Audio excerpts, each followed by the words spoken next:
The winds of sovereignism blowing across the United States and in some European countries do not spare Italy, where the debate is heated on a cultural and political level, and in the land that is the cradle of Catholic Church, also on a religious basis. What happened at the Trisulti Abbey, some dozen kilometers from Rome, is an evidence of this. In the magnificent Charterhouse of Colepardo, the Dignitatis Humanae Institute, DHI Foundation, close to Steve Bannon, former advisor of Donald Trump, wanted to establish an international school of sovereignism. However, former Italian Minister of Cultural Heritage, Alberto Bonisoli, started a process to cancel the concession. And I've only ever had 100% confidence that the attacks of the former Minister Bonisoli against the DHI were purely of political origin.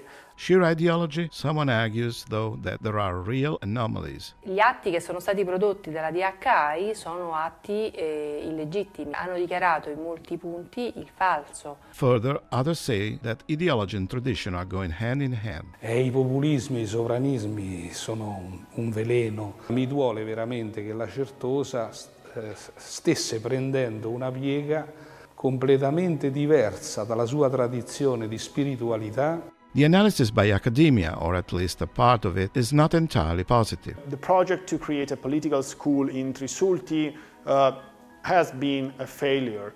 And people living near the Abbey, what do they think? Ma io penso che gli interessa poco.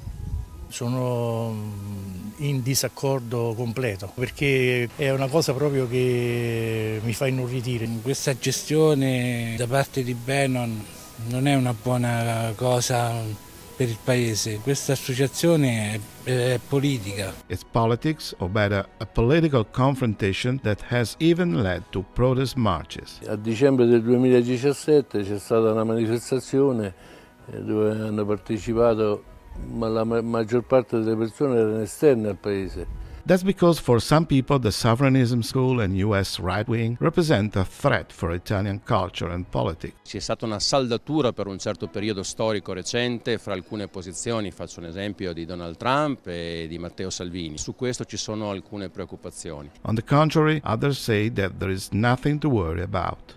Oggi è la destra più vicino alla gente, ai cittadini e al popolo del proprio territorio piuttosto che una fantomatica sinistra. In the face of such conflicting positions, some might ask, what is going on in Italy and in Europe? Which is the prevailing idea, populism and nationalism, or an open and inclusive society? L'Italia, uno dei paesi fondatori della comunità europea, dovrebbe e deve essere sempre e comunque legata a una visione europeista, solidale e capace di includere anche gli ultimi nel proprio futuro. In Europe we don't want foreign people to come to take what is ours.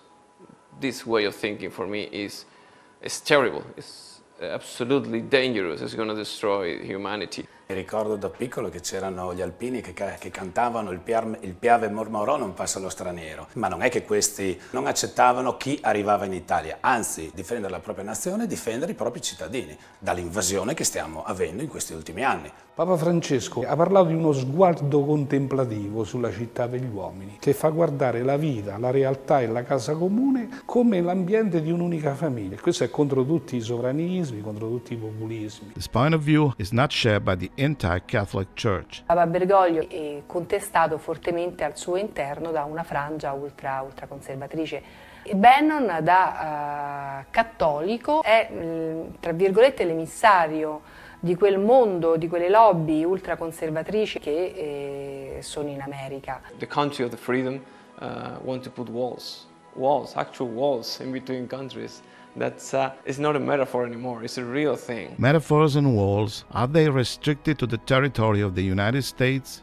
America has been always example. When we hear this person says these things about building a wall, suddenly a few years later we have a new politician in Spain saying, I'm going to build a wall in Africa. We choose who is the good immigrant and the bad immigrant. Between wars and immigrants, sovereignisms and populisms, solidarity and openness, what is the direction taken by ideologies? Italy, Europe. Some say that the case of Bannon and the Charterhouse of Trisulti is almost a paradigm for the future, at least in Italy. In Italy we have a new government made by Partito Democratico and Movimento 5 Stelle, and it's very likely that Bannon will lose the possibility to exploit the Abbey for his activities.